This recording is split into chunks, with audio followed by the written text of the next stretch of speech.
There were two known instances of a predatory species achieving sentience in the galaxy. The Arxur were the first to be discovered, and, as an anomaly, sparked the Federation's curiosity. By previous hypotheses on intelligence, their existence was impossible. Conventional wisdom stated that cooperation led to higher thinking, which in turn led to the formation of technological societies. A predator's natural instinct for aggression should have limited their evolution. But it turned out that there was another motivator for technological progress: war. The Arxur derived pleasure from killing each other, and in doing so managed to claw their way to an industrial stage. Their warfare was so deadly that we feared they would become extinct before we could study them. The Federation saw their cruelty, but in our naivety, we thought we could change them. If we uplifted them, there would be no logical reason for their destructive ways to persist. Thus, we made our worst mistake. We decided to intervene. It was out of our kindness that we unleashed the galaxy's worst monsters. We gave genocidal maniacs the means to escape their planet, and all but invited them to our doorstep. The Federation was an easy target to them, and they set out to claim our territories for themselves. They torched worlds, enslaved millions, and bred our children as delicacies. Our pleas for mercy fell on deaf ears. Predators had no sense of compassion to appeal to, after all. The Federation rallied together to fend them off, and began the ceaseless war for our survival. From that point onward, it was agreed that no predatory species could be allowed to reach the stars. Their kind were too great of a threat to the civilized universe. Little known to the public, scientists discovered a second predatory sapient centuries ago. Much like the Arxur, they slaughtered and committed atrocities against their own. It was visible from their broadcasts. The Federation voted to exterminate them before it was too late. But while we spent decades drafting termination plans, hundreds of nuclear explosions were detected across the planet. Our strategists concluded, with a grim sense of relief, that they had wiped themselves out. The species was forgotten, mentioned only as an asterisk to the Arxur's unique predator status. Yet now, my advisors were digging every record of these predators off of the internet. There was a vessel inbound for our world, with a subspace trail pointing back to the planet Earth. "Governor Tarva." My military advisor, Khan, was growing more impatient by the minute. It was obvious that he wanted to be cleared for action. "Please, I beg you. We must try to shoot them down." "Are you certain we cannot evacuate the planet?" I asked. Cam sighed. "You know the answer, ma'am. They were within orbital range by the time we detected them. It's already too late." I grimaced. Every FTL relay was broadcasting a planetary distress signal from the moment we identified the human ship. It was in vain, of course. It would take hours for our Federation allies to reach us. By the time they arrived, our world would be reduced to rubble. At least someone would investigate our death and hopefully put the pieces together. Was there any way to stop the coming onslaught? Was enslavement preferable to death? It was doubtful, but I didn't see another way to bargain for my race's survival. There was nothing else to be done. To put it simply, we couldn't divert resources to another army of predators. Our people didn't have the manpower or the spirit. Local forces were depleted from a recent Arxur incursion, which was thwarted by the slimmest of margins. The humans caught us at a time of maximum vulnerability. There was no chance to fight or flee. As difficult as it was to surrender our home, it was the only option. "Yes, I know. Send out an emergency alert. Get the civilians to bomb shelters immediately." I stared at my paws, cursing the day I chose to run for office. "Contact the incoming ship. I will personally offer our unconditional surrender." "Surrender? Without firing a single shot?" the advisor growled. "Perhaps they'll be kinder than the Arxur. My hope is they'll spare the children." The videotapes of our children, lined up in front of the gray reptilians and shot by a mass grave, rolled in my mind. It was their way of taunting us. At worst, we can buy some time, but if we fight, they'll kill us all. I swiveled my chair away from the advisor, signaling that the discussion was over. An aide propped a camera in front of me, and with a swish of my tail, I showed that I was ready. Fear swelled in my throat as we hailed the vessel on all frequencies. Would these creatures even answer? Predators didn't talk to prey, except to toy with them. Perhaps they would pick up, just to laugh at our desperation and weakness. To my surprise, the inbound ship accepted our transmission. A brown-skinned being appeared on screen, sitting in some sort of pilot's chair. The words of our surrender were almost to my lips when its forward-facing eyes locked with mine. To my horror, it bared its teeth in a vicious snarl. Its sharp, hungry stare halted my thought process, sending my instincts into a primal cascade. This thing was feral. The hostility was unmistakable in its expression. It uttered a few words in a guttural dialect, which I assumed was an announcement of our impending doom. The translator tingled by my ear, pressing the meaning into my mind. I took a shaky breath, certain the machine was wrong. "Hello? We come in peace, on behalf of the human race." I stared at it, lost for words. "Peace? What?" The translator spit out my question in the guttural language. The predator closed its maw, tilting its head. Did that translate wrong? You know, peace, friendship. Yes, I know what peace means, I stammered. Why would you want that? Why would you not? It seemed almost taken aback. My people have looked to the stars for a long time and wondered if there was anyone else out there. I'm happy to have an answer, and to know we're not alone. You speak of peace, but you can't keep the snarl off your face, predator, Cam interjected. What? I don't... It trailed off as though something occurred to it. You mean the smile, don't you? I'm so sorry, I didn't mean to offend you, really. Smile? What does that word mean? I asked hesitantly. It's how humans show happiness and goodwill. Our lips curve up and... It rubbed its forehead with a soft appendage. Can we start over? I'm Noah. We're here on a mission of peaceful exploration. Noah really expected us to believe that flashing teeth was meant as a friendly gesture? No, this had to be some sort of twisted game. Predators didn't do peaceful exploration. They trampled everything in their path and then burned it for good measure. At least it wasn't killing us immediately. What choice did I have but to play along? So I gazed into those animal eyes and tried to keep my voice steady. I'm Governor Tarva. Welcome to Venlil Prime. Thanks, the human said. I must admit we were quite surprised to receive your transmission. You were? Why did you come here if you didn't detect us? We're from a planet called Earth, rich in water and oxygen. One of science's nagging questions has been the origin of life.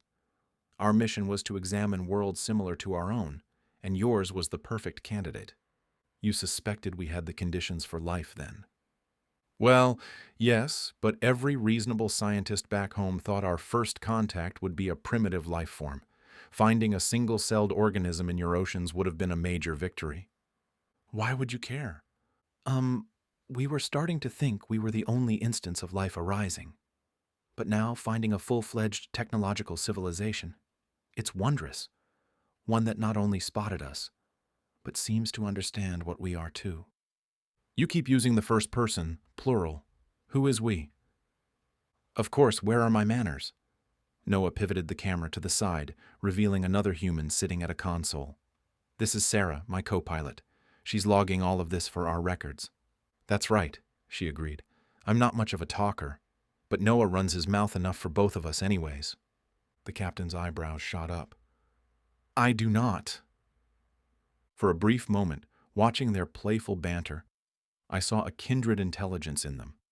My logical brain kicked in a second later, and the illusion dissolved with a cold certainty. Those predators aren't searching for life for science, I chided myself. They're looking for prey. It's an interstellar hunting expedition. This was the humans' first realization that other intelligent life existed. All these measured words were a way of testing the waters, searching for any signs of weakness. We couldn't clue them into the fact that they were different. Perhaps if we kept it together with minimal indications of empathy or fear, they would leave of their own accord. Despite my misgivings, our best bet might be to treat this like an ordinary first contact situation. What would you say to seeing Venlil Prime firsthand? As esteemed guests of the Republic, of course. Noah's eyes sparkled. It would be an honor. A shiver crept down my spine, and it wasn't only because of the frosty air. The thought of standing in close proximity to a predator made my skin crawl, but it was too late to turn back now. All I could do was watch with mute horror as the human ship powered down and a landing ramp unfurled. The primates marched onto Venlil's soil, and I suppressed a whimper. This felt like a nightmare I would wake up from at any moment. Noah and Sarah marveled at their surroundings with wide-eyed fascination. Their gaze lingered on the intricate mansion behind them, then shifted to the city silhouette in the distance. The way they physically rotated their head to look around was uncanny. The menacing eyes of a predator didn't quite offer the peripheral vision we enjoyed. That much was clear. There was no way they were appreciating the beauty of our architecture. An ominous thought crept into my mind. Were they only landing to scout an invasion? Noah's eyes landed on our diplomatic envoy, and he stalked toward us without further hesitation. There were a mere 3 individuals present, me, Cam, and my diplomatic advisor, Chelon. I knew it was a pitiful showing, but it had been next to impossible to persuade anyone to tag along. "Listen," I hissed. "We need to act normally. No fear and no emotion." Cam flicked his ears in disgust. "I can't believe you invited them here." "We are buying time for the Federation to arrive." "But how can you even look at them? You want to speak to those creatures for hours?" "Of course not. But the other option is another war with predators, and we see how well that's worked out with the Arksur. If there is a slight chance to avoid bloodshed, I will take it. Happily. We should have blasted that ship out of the sky while we had the chance. If you expect me to welcome these humans with open arms, that's not going to happen." "You are not to antagonize them. Are we clear?" I growled. Cam huffed, and I feared that was an answer of itself. There was no time to persuade him, though, as the 2 humans had closed within earshot. I prayed that the advisor would come to his senses and keep his thoughts to himself. We needed to put our best foot forward if we wanted to get rid of the beasts peacefully. Keeping up the appearance of strength was important, if only to discourage the humans from decimating our home. Trying to rile them up was a different story. That was nigh suicidal. Predators thrived on the assertion of dominance, so I doubted they'd turn down a blatant challenge. "Governor Tarva." Noah stopped a few paces away from our group and flashed his teeth. "It's lovely to meet you in person." My heart pounded, fear coursing through my veins like a dreadful cocktail. There was not a worse visual cue in the galaxy than flaunting one's fangs. The threat it communicated felt much more tangible in person. I swayed on my feet, trying to fight off the lightheadedness. A thud sounded beside me, which I realized was Chelon hitting the pavement. My diplomatic advisor fainting was not a good look, I knew that. Even Cam had his ears pressed against his head, earlier bluster forgotten. Wonderful, I thought. So much for behaving normally. Noah's eyes stretched wide and his mistake seemed to dawn on him. He quickly covered his mouth with a hand. Sorry, the Predator captain muttered. "I didn't mean to startle you. Are they okay?" There was no way to salvage the optics of this one. The humans definitely realized we were afraid of them at this point. I don't think my plan could have collapsed in a more disastrous manner. The initial idea of surrendering crept back into my mind. Whatever their ulterior motives were, there was nothing to deter them from taking what they pleased. The strange thing was, Noah seemed more distraught than amused. This species was slower to pounce on weakness than the Arksur. Perhaps there was still a chance to salvage the meeting or explain away the behavior. I flicked my ears, trying to calm myself. "Yes, he'll be fine. This is just a bit overwhelming. Aliens landing on your planet. That must come as a terrible shock." Sarah exhaled heavily before scribbling something on her notepad. "You're handling this quite well, all things considered." "I can't imagine what this would be like without your translator," Noah said. "Please, forgive us. We're new to this whole first contact business." Cam knelt by Chelon's side, trying to rouse him. given that the nurturing trait stemmed from compassion. That wasn't the sort of behavior to exhibit in front of predators either. I had to nip this conduct in the bud, or else the primates would think it was commonplace. That answered what I should do. But how could I leave a man to die in the cold? How could I chastise my military advisor for basic empathy? That level of cruelty was beyond my sensibilities. Noah stooped beside the fallen diplomat, and I braced myself for the worst. Predators place no value on sentient life, not even their own. The Arxur taught us that much. It was obvious the human thought we should abandon Cheln rather than allow weakness to tarnish the gene pool. "How can I help?" were the only words that came out of his mouth. I gaped at the human in disbelief, certain I had misheard. Where were the derisive comments making light of Cheln's condition? "You've helped enough," Cam spat. Noah lowered his head. "I'm sorry. It was an accident." "It's all right," I jumped in, before a quarrel could break out. "I apologize for my advisor's behavior. He's a bit on edge." "I understand," the male human said with a despondent sigh. "I fear I've ruined this whole thing." Noah meant no harm. Sarah patted her companion on the back reassuringly. "Seeing an alien culture firsthand, it's the opportunity of a lifetime. You have no idea how excited we are. Clearly that wasn't expressed in the best way." The human's behavior was growing more baffling by the minute. Everything in the Federation's database suggested this was a base, violent species. I thought they wouldn't be able to turn their weapons against us fast enough, while their visual cues a lag. Ned, with that assumption, their temperament seemed otherwise mellow. Why maintain this ruse? If they were probing for weakness, as I hypothesized, they had already seen enough to arrive at a conclusion on that front. I was beginning to think I didn't understand their intentions at all. Perhaps these predators were capable of higher brain functions than we gave them credit for. "Can you help us carry Cheln inside?" I took a deep breath, waiting for my translator to catch up. "We'll give you a tour after that." The humans nodded and positioned themselves to shoulder the brunt of the weight. A faint hope stirred in my chest. They were in no rush to finish us off. That meant we had time to wait for the cavalry after all. I knew the Federation's response would be harsh when they found predators traipsing about the Venlil homeworld. Their actions would be along the lines of Cam's suggestions: shoot first, ask questions later. The only reason this particular species hadn't been wiped out was we believed them to be extinct already. But the plans to obliterate Earth were drafted centuries ago. Eradicating humanity, in one fell swoop, might still be possible. We only needed to stall the landing party a little longer. What would happen to Noah and Sarah next? Well, an attempt would be made to capture them for scientific study. If the task proved too difficult, a special ops team would be sent to dispatch them. A strange guilt tore through my stomach at the thought of the humans tied up in a lab. It was a misguided sense of empathy, but they are predators. They survive by killing species lower on the totem pole. They literally eat flesh, I scolded myself. These humans slaughter each other all the time anyways. "Thanks for your hospitality, Governor." Sarah cleared her throat, locking eyes with me. "I can tell our species will be great friends one day." The mere sight of these creatures disgusted me. But what if we were wrong about them? Wasn't my intention to avoid bloodshed? "Yes, friends." I flicked my ears in agreement and tried to bury my conscience. "I hope we will be."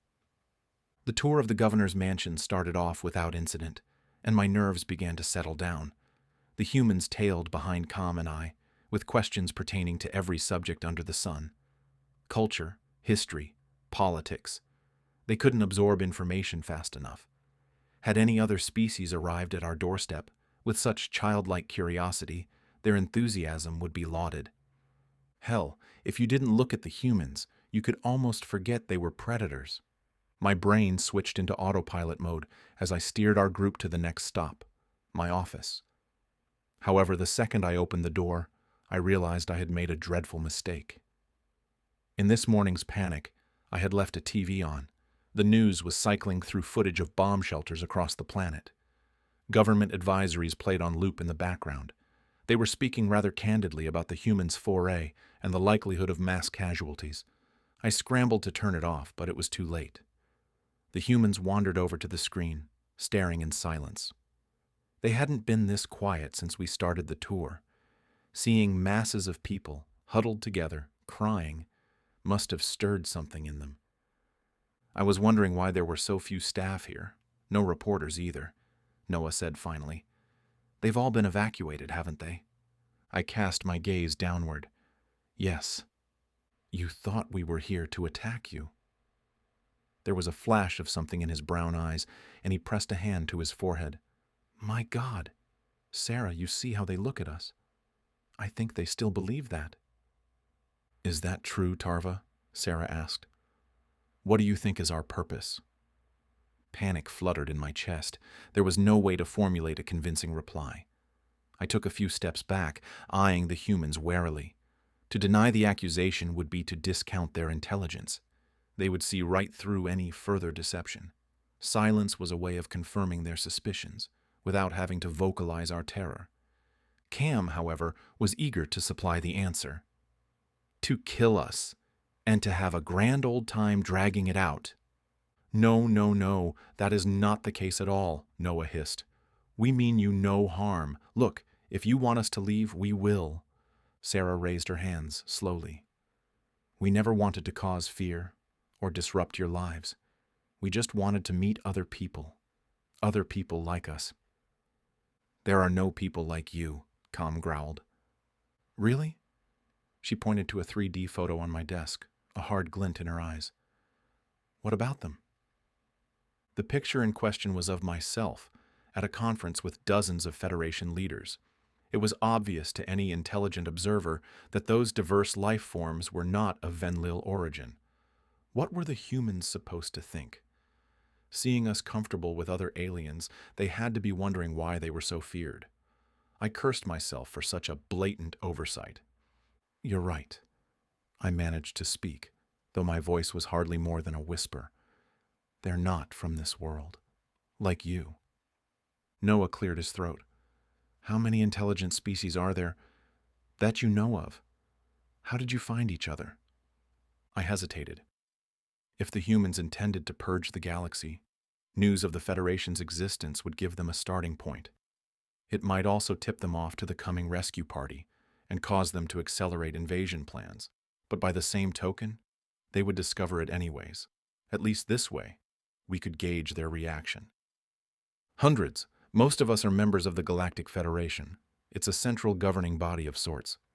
Why do we bother you then? You're used to aliens. Sarah's eyes narrowed to unnerving slits. Do we resemble something from your past? A growl rumbled in Cam's throat. You're a predator. A sentient predator. Wonderful. Could this conversation have gone any worse? In his hatred, the military advisor had just told the humans the actual reason they were different. It stood to reason that if they were predators, by default, we were the opposite. If their instincts weren't awakened before, they had to be salivating now. There was a long silence, and I could almost see the gears turning in Sarah's mind. Surprise flashed on her face as though she didn't understand why their nature mattered. Was this the first time the notion crossed her mind? It was tough to believe the humans were that oblivious to the food chain dynamics. Is that uncommon? She asked. Very. How many are there? You're the second. Noah turned his piercing gaze toward Cam. Who was the first?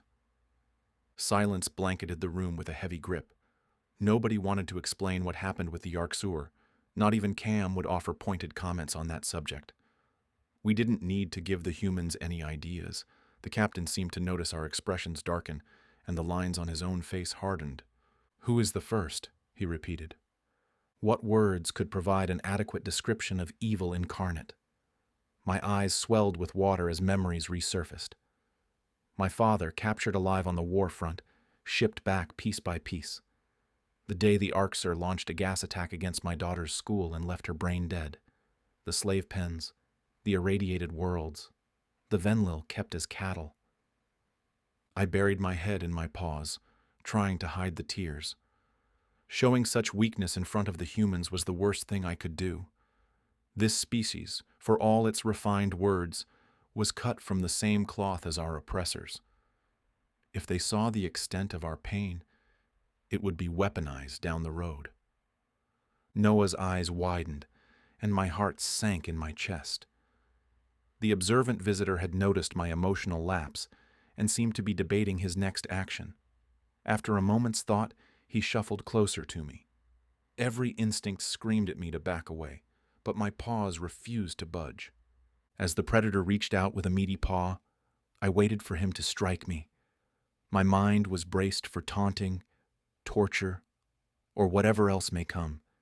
Instead, he gently placed an appendage on my shoulder. Whatever they did, we're not like that. We're not going to hurt you, okay? Something seemed to snap in my soul, like a series of cracks spreading through a dam. Raw emotion poured through my psyche, and I broke down, sobbing uncontrollably. Noah pulled me closer to him, stroking my head in a soothing manner. His embrace was warm, soft, and delicate, yet I could feel the strength in his arms. There was a silent promise of safety in his grasp. He released me after a few seconds and wiped a tear off of my face. Cam's jaw looked like it was about to fall off. It was rare to see the general left speechless, but I understood why. Kindness was antithetical to the nature of a predator. He couldn't believe his eyes. For the first time since the humans appeared, I considered that they might be benevolent. They had to feel empathy to understand how to comfort someone after all. A decision cemented itself in my mind.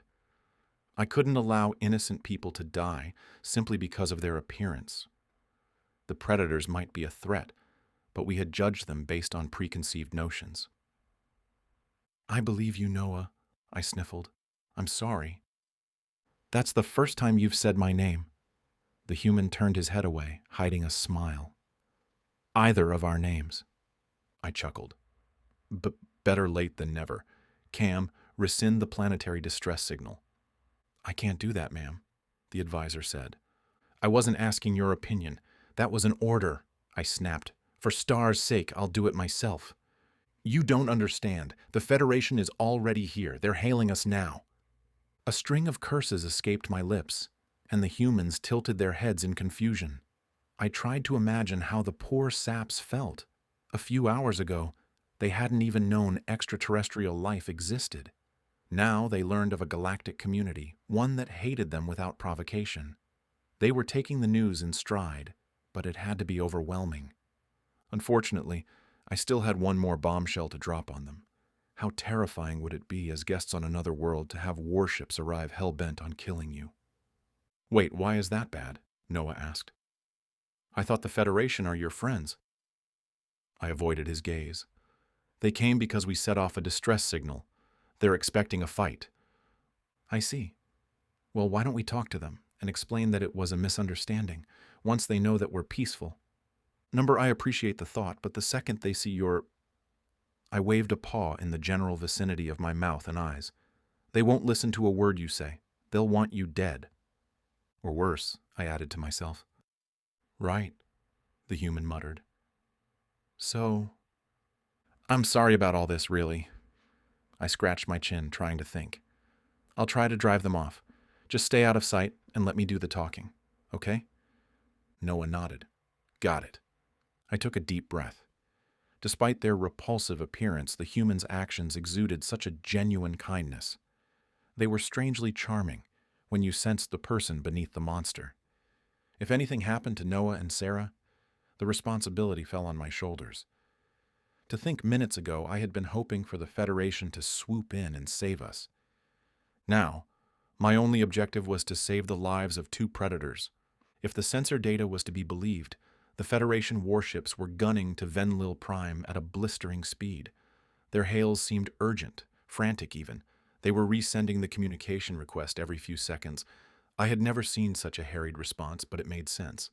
Venlil Prime enjoyed a strategic location, nestled in the galaxy's outer arm. It was a fair distance away from Arxur space, so it was difficult for them to execute a surprise assault. not to mention that it was a key supply route for our troops and a launch point for rim patrols. Losing such an outpost would be a major setback for the Federation. As we accepted the hail, I was surprised to recognize the face on screen.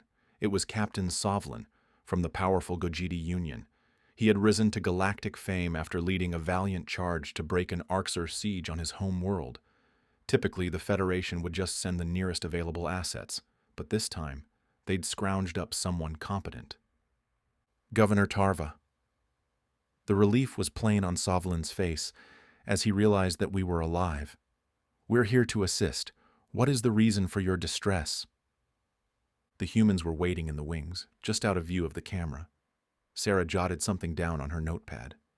She seemed to be sketching the new alien before her.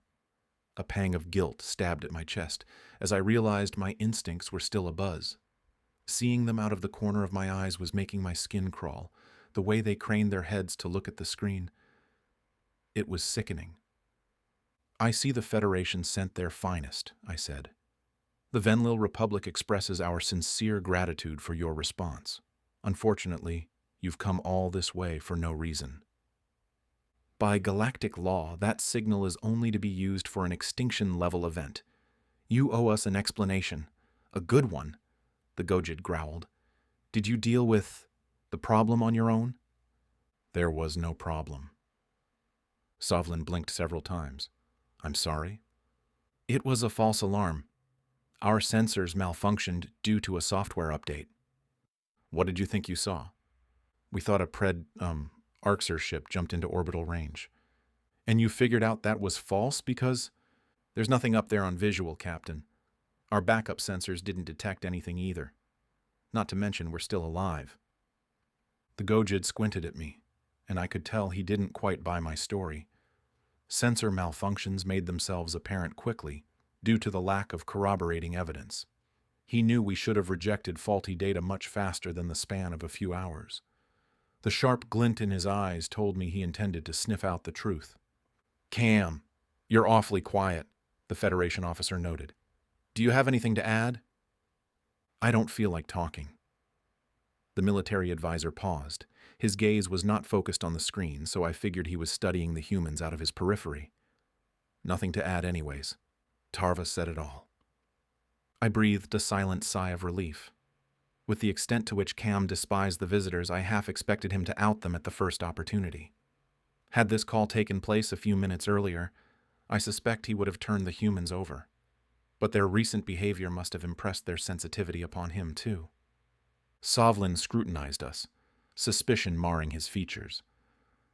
Why didn't you rescind the distress signal? It's still broadcasting now. I forgot, I replied. You forgot? The captain's voice leapt up an octave, and he flicked his claws in disgust. You've got to be kidding me. Do you have any idea the systems we've exposed by coming here? While we're chatting, a planet with a real fucking threat could be glassed. Well, at least he seemed to buy the story. The Gojid's anger was justified in fairness. If the Arxur invaded our neighbors now, Federation forces wouldn't be available to come to their defense. Sorry, I offered meekly. Whatever. We'll need to scan the subspace readings ourselves, Sovlin said through gritted teeth. For our logs. I swallowed. If the Federation took the measurements themselves, they'd find ample evidence of human activity. The realization that we were hiding predators would horrify a seasoned veteran like Sovlin. With the amount of exposure he had to the Greys, he wouldn't accept the possibility that predators could be more than animals. In all likelihood, he would assume we were acting under duress, no matter what we said. Ships would be requested to bombard Earth the second the trail was identified. That will not be acceptable. It'll only waste more of your time and energy. I straightened and tried to make myself look confident. There is no need for a formal survey. Is our word not enough for your report? Standard protocol dictates, people are freaked out enough from the false alarm. The last thing they need to see is a Federation armada frolicking around in the atmosphere. You called us, Tarva. I'm going to do my job, and then I will leave. You'll leave now. Your ships are not welcome here. If you enter our orbit, you will be fired upon. Sovlin's milky eyes glowed with hatred. Go ahead, then. Fire away. You wouldn't dare. The indicators plotting out the Armada's position crept toward our homeworld, and I sighed in dismay. The last thing I wanted was to be trading missiles with our Federation allies, but we might not have a choice. It seemed that Sovlin would barge into our territory all the same, since he had the firepower to disregard our warning. He figured we'd give in to simple, brutish intimidation. I gave a few tail signals to Cam, indicating for him to detonate missiles just short of their formation. This was an irreversible step, firing upon our longtime allies. The Federation would, at best, abandon us in the fight against the Arksur. Was I damning our species to extinction? I mean, what were the chances that the humans would protect us? Hell, I still wasn't positive they wouldn't drop the facade the second this fleet was gone. We should be grateful if they didn't murder us all themselves. Captain Sovlin wrenched his claws in shock as the computer warned him of inbound missiles. He barked at the crew to reverse course and divert power to shields. Then he relayed orders to the rest of the fleet to fall back. I thought he'd forgotten the video call was open until he shot a blistering glare at the camera.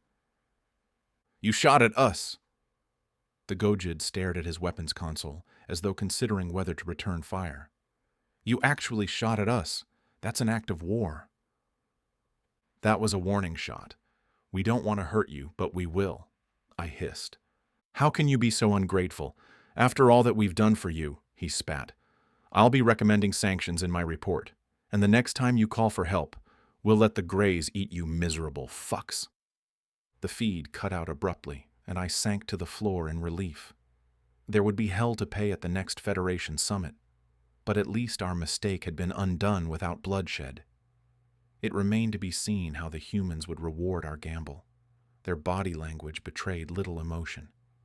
What if the astronauts were cross with us? We had plotted and nearly gone through with their execution after all.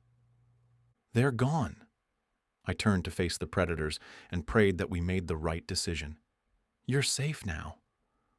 Noah clasped his hands together. "Thank you, both of you. You didn't have to protect us. I hope the consequences aren't too severe." That guy sounded pissed. "Ha, it was worth it. Did you see the look on his face?" Cam chuckled. Noah's lips curved up, and a rumbling sound came from his chest. It sounded like growling, but my translator was insistent that it was laughter. The way predators conveyed emotion left a lot to be desired. My logical brain agreed with the machine, but my instincts weren't as convinced. Sarah jabbed an elbow in her partner's stomach. "What did they say about smiling?" "That hurt," he protested. "I can't help it. Cam made me laugh." The military advisor flicked his ears. "What can I say? I'm a funny guy." Funny or not, Sovlin wasn't playing. "The Gojids have a lot of pull with the Federation," I muttered. "We just burned a serious bridge." "Can you patch things up down the road?" Sarah asked. After decades of groveling, sure, I sighed, shaking my head. "But enough of that. We need to talk." The female predator nodded. "What about?" "First off, do you still want to be here? We've been terrible hosts. I understand if you rescind your offer of friendship after what we put you through. It takes more than that to scare us off, Tarva. I'm happy we could work through our differences together."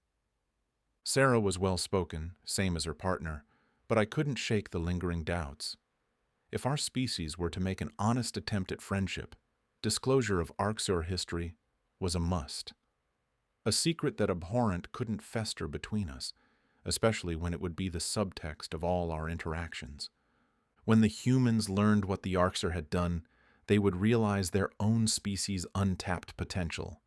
The tales would trickle back to Terran leadership and circulate amongst the populace. What if it inspired them to take up the torch? It wasn't too late to change their mind on harming us. How deep could a predator's compassion run, anyways? I drew a shaky breath. "We never answered your question about the first predators we encountered. I think we owe you a proper explanation." "You don't owe us anything," Noah said in a soft tone. "If you're not ready, you don't have to talk about it." My resolve hardened as I met the male human's eyes. I recalled the horror in Noah's voice when Com suggested they were here to kill us all. the feel of his rough thumb wiping saline from my cheek. Those weren't the actions of the Arxur.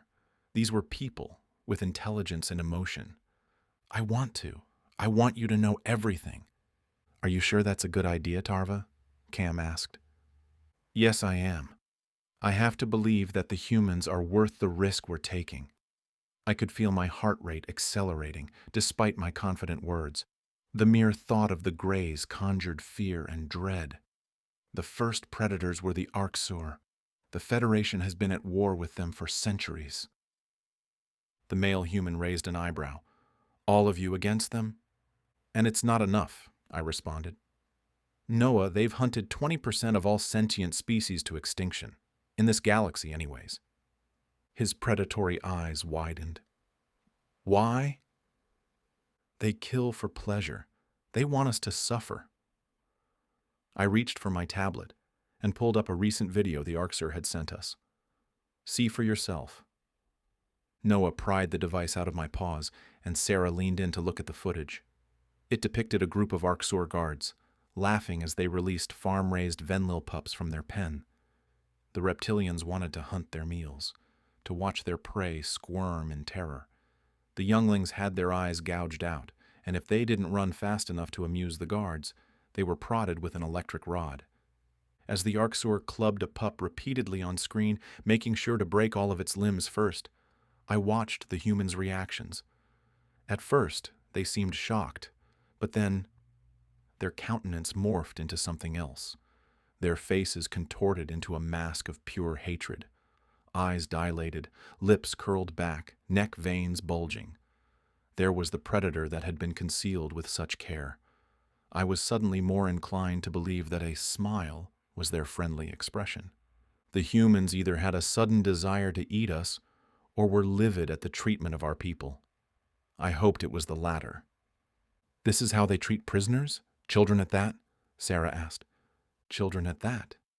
She seemed to implicitly understand that made it worse. Prisoners? No, that's a farm. Cam eyed the humans warily, but his tone had lost its edge. The hardy species become slaves, the ones that taste good become food, and everyone else gets their planets blown to smithereens. Noah passed the tablet back to me. I flinched at the iciness in his glare. Send us everything you have on the Arxur, he said. There's a human concept I'm sure Earth would love to teach them. I stared at the angry predator. And what is that concept exactly? A toothy smile crossed Noah's face. We call it karma.